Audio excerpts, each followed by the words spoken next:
Escucha este dato. Hoy trabajan en Asturias 384.000 personas, que son unos 2.000 menos de los que trabajaban en 1981, hace 40 años. La economía asturiana, gestionada por socialistas, no ha sido capaz de crear empleo en 40 años. Pero para Adrián Barbón, lo más importante es impulsar la cooficialidad del bable normalizado. Una muestra más de que los políticos, con el salario garantizado que les pagamos nosotros, van por un lado y nosotros vamos por otro. Empezamos.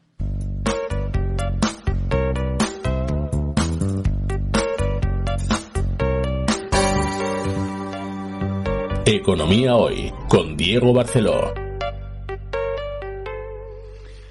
Hola, bienvenido a esta nueva edición de Economía Hoy, como siempre con la ayuda fundamental de Miguel Martínez en el control. Recuerda que me puedes encontrar en redes sociales, en Twitter, en Instagram y en Parler soy @diebarceló.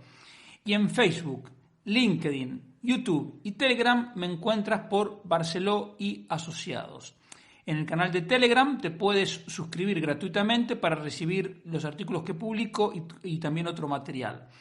Y en Facebook, finalmente, puedes encontrarnos también en la página de Radio Intereconomía Asturias, donde están todos los programas que se emiten en esta casa.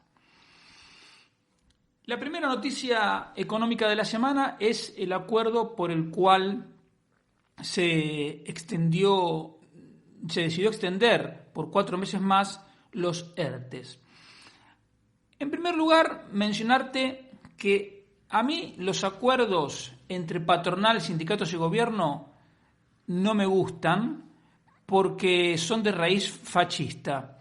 Cuando el fascismo, digamos, en lo que creía era en la representación de los sectores y no de las personas. Entonces, usted es trabajador, está representado por el sindicato. Usted es empresario, está representado por la patronal. A mí eso no me gusta. Que los gobiernos consulten, me parece, por supuesto, más que razonable, porque es algo que corresponde hacer, mucho más cuando se trata de gobiernos formados por gente que no trabajó en su vida. Entonces, es necesario preguntarle a los empresarios para que tengan algún sentido de la realidad. Pero no me gusta cuando tanto empresarios o sindicatos se arrogan una suerte de derecho de veto, porque a ellos no los eligió nadie. Y nosotros elegimos el gobierno. Vale, es un gobierno lamentable, pero bueno, es el gobierno que ha elegido la gente. Y entonces, por una cuestión de higiene democrática, me gustaría que el llamado diálogo social no existiera más como tal cosa, sino simplemente como consultas que se hace a cualquier parte interesada ante un proyecto de ley o ante una situación cualquiera, como uno puede consultar con el Colegio de Farmacéuticos, el Colegio de Arquitectos o con la Liga de Fútbol Profesional, con quien fuera.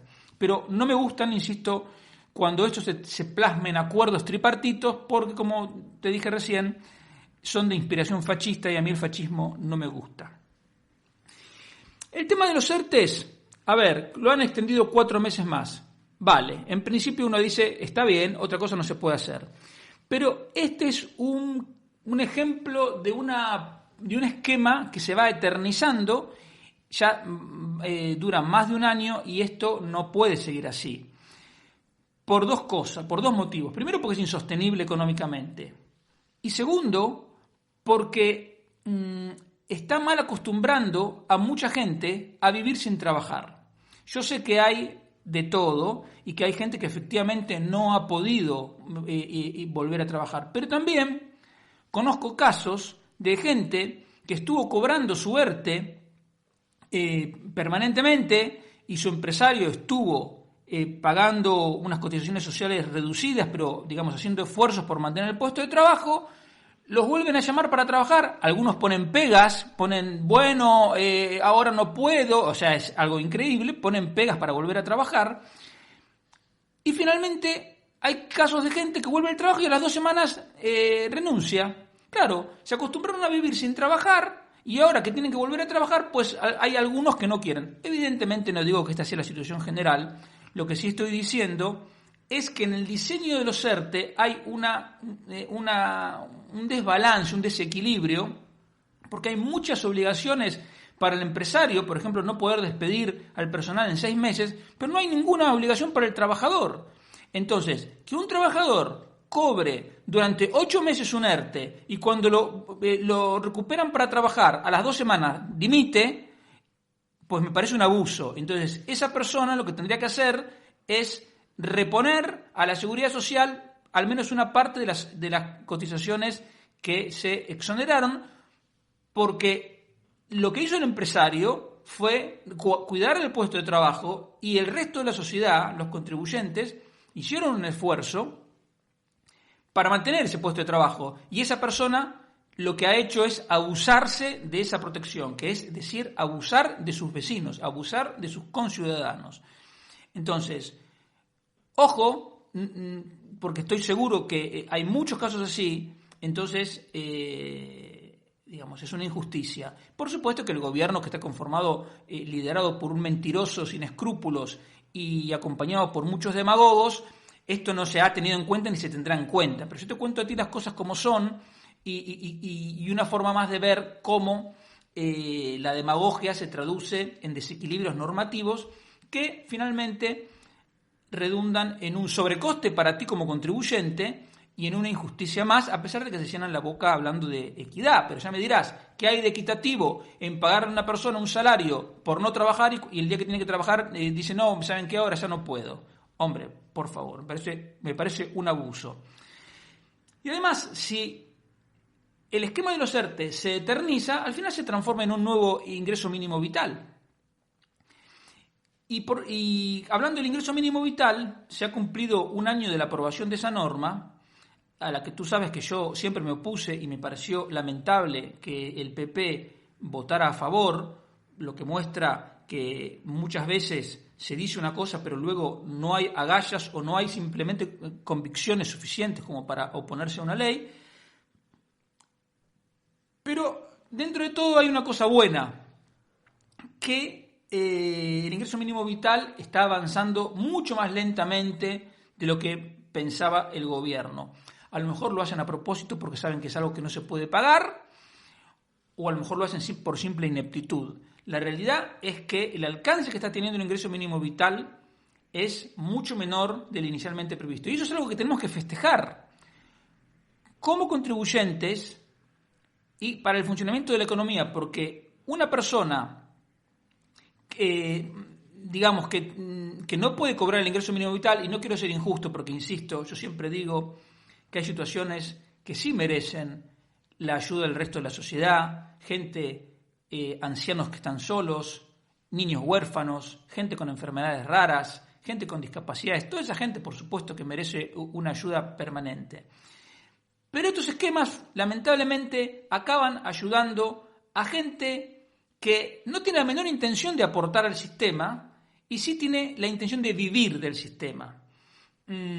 Por eso, para mí, el error fundamental en el diseño del ingreso mínimo vital es que se trata de una ayuda permanente. No, permanente no puede ser porque tú no tienes ningún derecho a recibir un dinero permanentemente pagado por tus vecinos.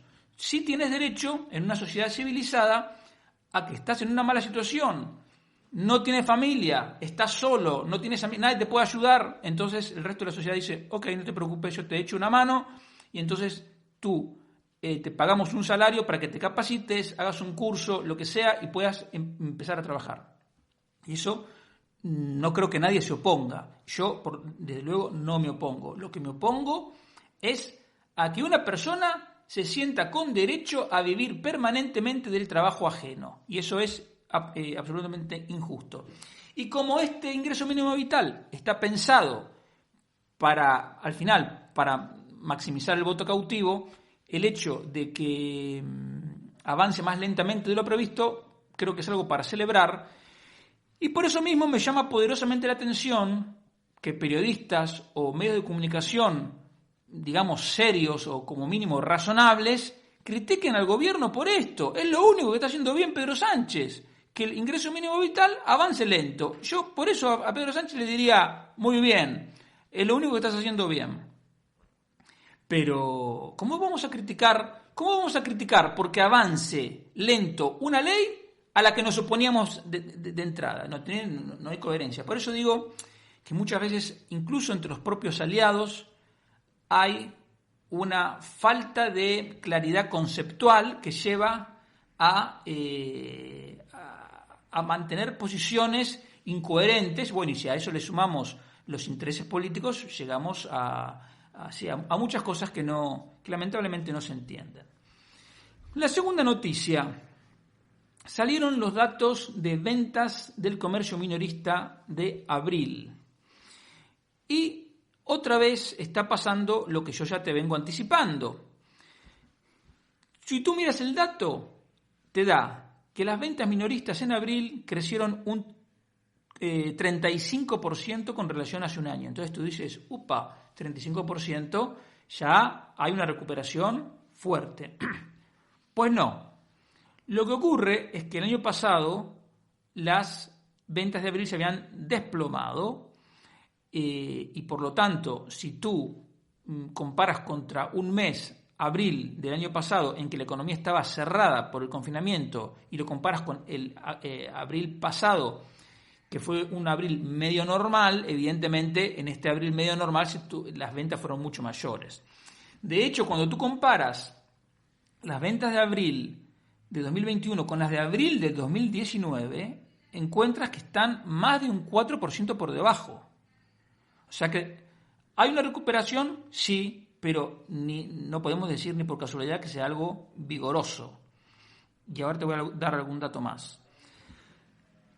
Hay un renglón de productos, un grupo de productos que se llaman equipo personal. Y en el equipo personal se incluye, por ejemplo, ropa, calzado, cosméticos y cosas de ese tipo. Tú miras las ventas de abril de este año y crecieron en un año 327%. Entonces dice, bueno, estamos creciendo más que China, 327%. Pues no.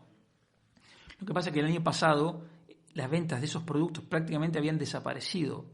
Y de hecho, si repetimos el ejercicio de comparar las ventas de abril de 2021 con abril de 2019, nos encontramos con que todavía son más de un 20% inferiores. 20% inferiores. Y lo mismo con, por ejemplo, las pequeñas cadenas, que son las cadenas que tienen menos de 25 locales. Sus ventas subieron un 73%, pero siguen estando un 20% por debajo del 2019. Y el dato que a mí me impactó y que yo creo que te muestra con claridad que estamos lejos de una recuperación económica sólida, es que las ventas de alimentos caen ya por tercer mes consecutivo. Y por supuesto que están por debajo de las ventas de abril de 2019. Entonces, la gente sigue comiendo. La población no se redujo en un 3%, más bien somos alguno más. Y sin embargo, las ventas de alimentos son menos que hace un año y que hace 2 años. Porque, como te digo, están cayendo hace 3 meses seguidos. Entonces, ojo con ese dato, porque este gobierno que dice que no va a dejar que nadie quede atrás, bueno, parece que algunos se está quedando atrás porque las ventas de alimentos, que son el termómetro más elemental de la salud de una economía, no están yendo bien. Entonces, ahí hay un punto que hay que seguir de cerca.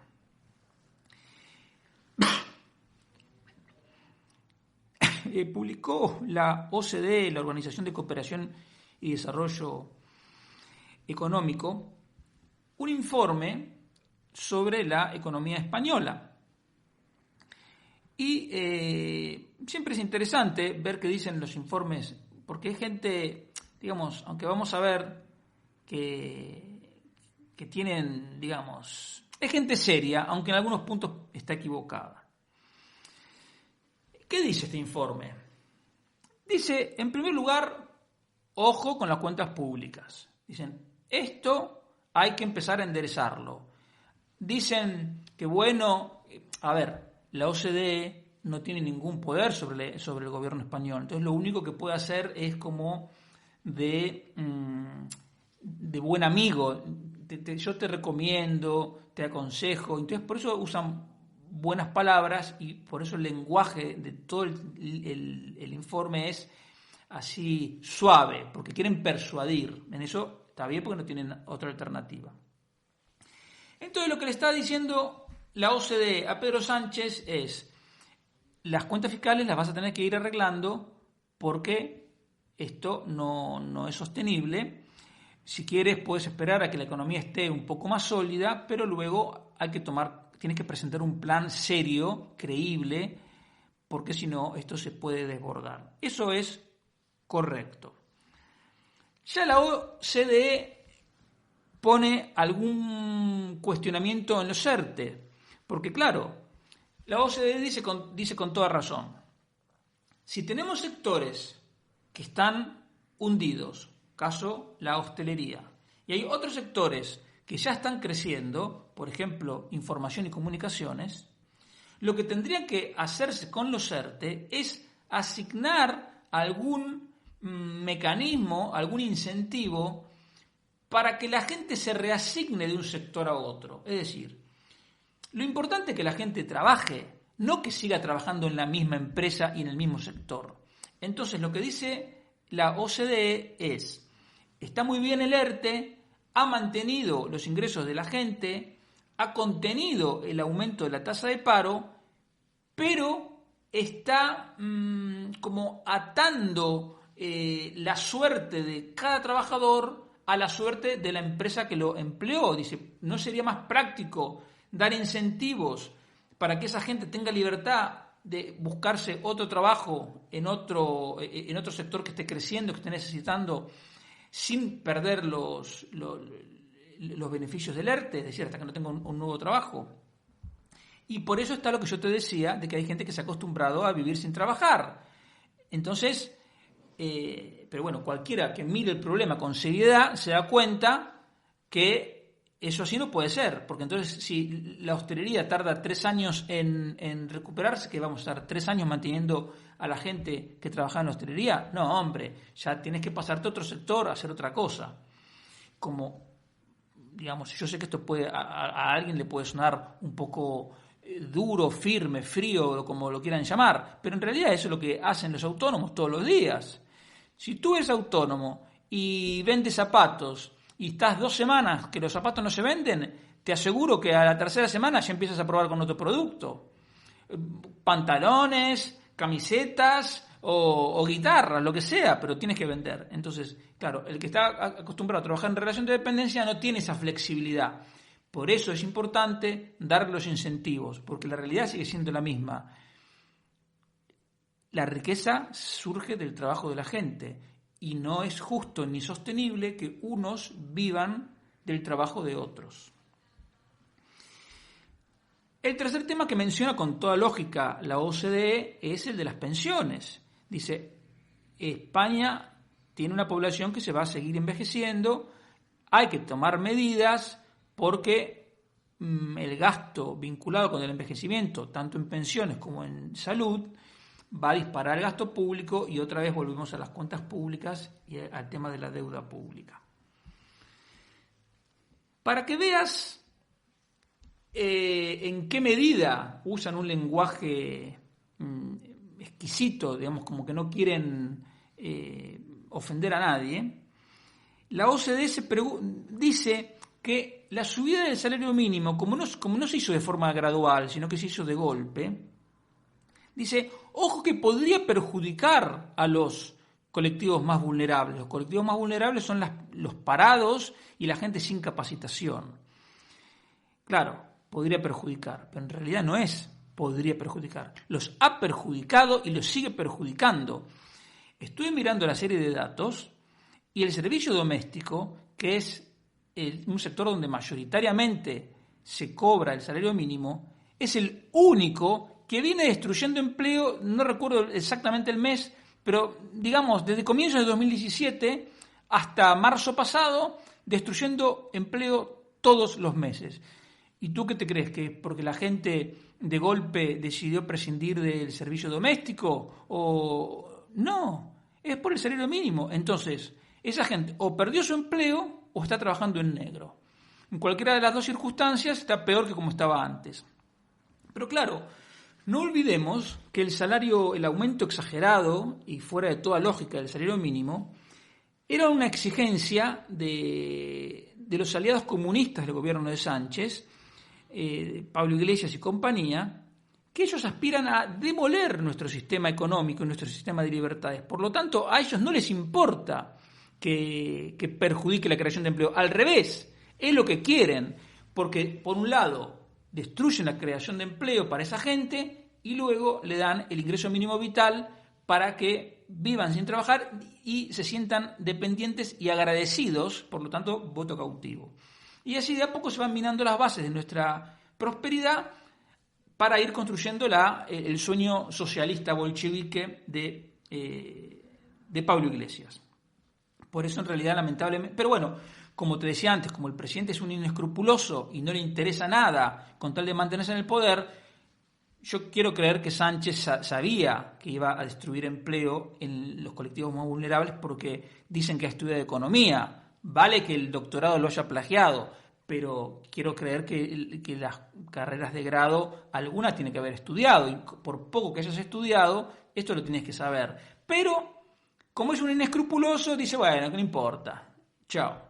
Y lo aceptó. Pero, a lo que voy, la gente no es tonta, la OCDE no come vidrio, entonces le dicen, ojo con esto, aunque ya saben que es una barbaridad lo que ha hecho Sánchez, y que es algo que perjudica todos los días a decenas de miles de personas que podrían estar trabajando en blanco o consiguiendo un trabajo y sin embargo no tienen ni lo uno ni lo otro. Y también, por último, en la parte positiva de este informe de la OCDE le dicen, no se te ocurra tocar la reforma laboral, que como siempre te digo, no es que sea una maravilla, pero la reforma laboral fue un gran avance respecto a lo que había antes. Entonces, ¿que hay que seguir avanzando? Sí. A mí me gustaría que se copiara la ley laboral de Dinamarca o de Suecia. Pero bueno, no hay convicción ni hay comprensión de lo que eso significa, entonces estamos años luz de que eso ocurra. Pero bueno, por lo menos esta reforma laboral de Rajoy ha sido un gran avance y entonces la OCDE le dice, esto está funcionando, no lo arruines. Bien. Ahora, luego empiezan las cosas que no me gustan y que te demuestran que esta gente, aunque es gente seria, tienen la cabeza armada con el molde keynesiano, es decir, con el molde intervencionista, un molde que les gusta que el Estado haga muchas cosas porque creen en el fondo que los políticos y los tecnócratas son más listos que tú, que yo y que la gente normal. Y eso no es así. Entonces, lo primero que dicen es que hay que mantener la política fiscal expansiva. Vamos a ver. Esa política fiscal expansiva es la base de nuestra ruina futura, porque es lo que está haciendo crecer la deuda pública. Creo que te lo dije la semana pasada, 9.000 millones de euros por mes que está creciendo la deuda pública gracias a Pedro Sánchez. Entonces, y eso es por culpa de la política fiscal expansiva. Todo impacto positivo que genere el aumento del gasto público luego es destrozado porque ese gasto hay que financiarlo con impuestos o con deuda. Entonces, o bien la deuda va destrozando la confianza, por lo tanto la inversión es menor de lo que podría ser, o bien te van quitando dinero con impuestos, como está haciendo Sánchez, que ya subió 12 impuestos y ya tiene en el Congreso para crear dos más, y todo eso destroza la economía. Entonces, eso de la política fiscal expansiva es un error conceptual, pero claro, es gente que ha sido formada para intervenir, para que el Estado sea más grande y poderoso, y eso es exactamente lo opuesto de lo que necesitamos si queremos vivir en un país próspero. Entonces, política fiscal expansiva, nada, nos está llevando a la ruina. Eso mal el informe de la OCDE. Segundo, dice, hay que vincular la edad de jubilación con la esperanza de vida. Claro, entonces, como aquí tenemos la esperanza de vida más alta del mundo, la gente que trabaja hasta los 80 años, hombre, no. Lo que nosotros tenemos que hacer es un sistema, algún día te voy a hablar de eso con más detenimiento, un sistema de cuentas individuales, en que las cotizaciones sociales vayan a tu nombre y tú vayas armando tu propia hucha. Más lo que puedas ahorrar y más un ingreso, digamos, igual para todos que se pueda pagar con cargo a los impuestos Esa tendría que ser la base de la jubilación de cada uno. Y cada uno se tiene que jubilar cuando quiera. Porque ¿quién es el gobierno para decirte a ti que tienes que trabajar hasta los 50, hasta los 60, hasta los 70? Tú trabajas hasta cuando quieras. Y por eso no me gusta esto de la OCDE, que es fácil decir, no, vamos a vincularlo a la esperanza de vida. Entonces todos los años la edad de jubilación se sube un par de años. Hombre, no. Por eso lo que hizo Rajoy, con buen sentido, fue no aumentar la edad de jubilación, porque, te repito, eso es algo que políticamente es inviable, sino que había creado el factor de sostenibilidad. Decía, que aparte tenía razón, porque decía, antes una persona se jubilaba a los 65 y cobraba la pensión durante 7 u 8 años, porque luego moría. Ahora la gente se jubila con 65 y cobra la pensión durante 20 años o más. Entonces no es justo que las dos personas aportaron lo mismo, antes lo cobraban mucho menos tiempo que ahora. Entonces lo que decía Rajoy es, a partir de ahora vamos a aplicar un factor de sostenibilidad, entonces vamos a ajustar la pensión inicial según la esperanza de vida. Entonces cuanto más esperanza de vida, más te quitaban de pensión, que es algo, digamos, desagradable, pero por lo menos hacía que el sistema público sea sostenible o más sostenible, porque ni siquiera con eso se arreglaba. Ahora no, el gobierno sanchista-leninista eso lo eliminó y entonces tú vas a creer que vas a cobrar más pensión que si se hubiera aplicado el factor de sostenibilidad, pero la verdad va a ser que algún día o nos van a rescatar y te van a poner un impuesto a la pensión o directamente quebrará la seguridad social y no la podrás cobrar. Quiero decir, si hay una ciencia que es hiperrealista, es la economía. Y cuando no hay, no hay. Y los políticos creen en la ficción de la deuda pública. Muy bien. Los griegos también creían en la ficción de la deuda pública. Hasta que un día ya nadie quería comprar deuda griega y tuvo que ir el FMI y la Comisión Europea y el Banco Mundial a rescatarlos. Y lo mismo con Portugal. Y entonces les pusieron impuestos, les cortaron las pensiones y las cosas volvieron un poco a la realidad. Pero todavía siguen sufriendo las consecuencias, ¿eh? No creas que es tan fantástico, no. Entonces eso hay que evitarlo trabajando, digamos, con prevención. Pero una vez, es que siempre caemos en lo mismo. A este gobierno lo que le importa es ver cómo aguanta 2, 3 meses más, ahora con los indultos o como sea. Entonces todas estas cuestiones no están en su radio de acción, aunque hayan cometido el insulto en esta inteligencia de presentar un plan hasta el 2050, ¿no? Bueno, otra cosa que no me gusta de este informe de la OCDE, sugieren crear una comisión para el seguimiento del salario mínimo. Hombre, si tú entiendes el tema del salario mínimo, lo que tienes que decir es que el salario mínimo hay que eliminarlo, porque así toda la gente que hoy tiene prohibido trabajar legalmente va a poder conseguir trabajo. Y un montón de situaciones, por ejemplo, estudiantes que pueden trabajar algunas horas, gente humilde, gente que no ha podido estudiar, incluso algún analfabeto que todavía queda, todos esos podrían trabajar. El salario mínimo los expulsa. Pero claro, una vez más, como este gobierno en realidad lo que quiere no es que trabajen, sino que cobren el ingreso mínimo para que después los voten, entonces por eso no se arregla. Pero tú, OCDE, no tienes ninguna necesidad de entrar en este tipo de cosas. Y si haces un informe, di la verdad. La verdad es que el salario mínimo es enemigo de la gente y más enemigo de los más pobres. Por eso países prósperos como Suecia, Dinamarca, Finlandia, Austria, Italia, no tienen ese salario mínimo, no hay. Entonces habría que eliminarlo, no crear ninguna comisión. Y lo peor de todo es que este informe termina sugiriendo el aumento de impuestos a los combustibles, que aumente el IVA. Bueno, entonces ya ahí es cuando ya dije, bueno, ya con esta gente no puedo ir ni a tomar un café. Ya, desde el momento en que al gobierno más gastizo e irresponsable en términos fiscales de la historia le dicen que bueno, que mejor que suba los impuestos, en vez de decirle, señor, usted lo que tiene que hacer es recortar el gasto público de manera masiva. Entonces, desde ese momento, La OCDE se pasó al bando de mis adversarios y adversarios de todos los que defendemos la libertad y la prosperidad.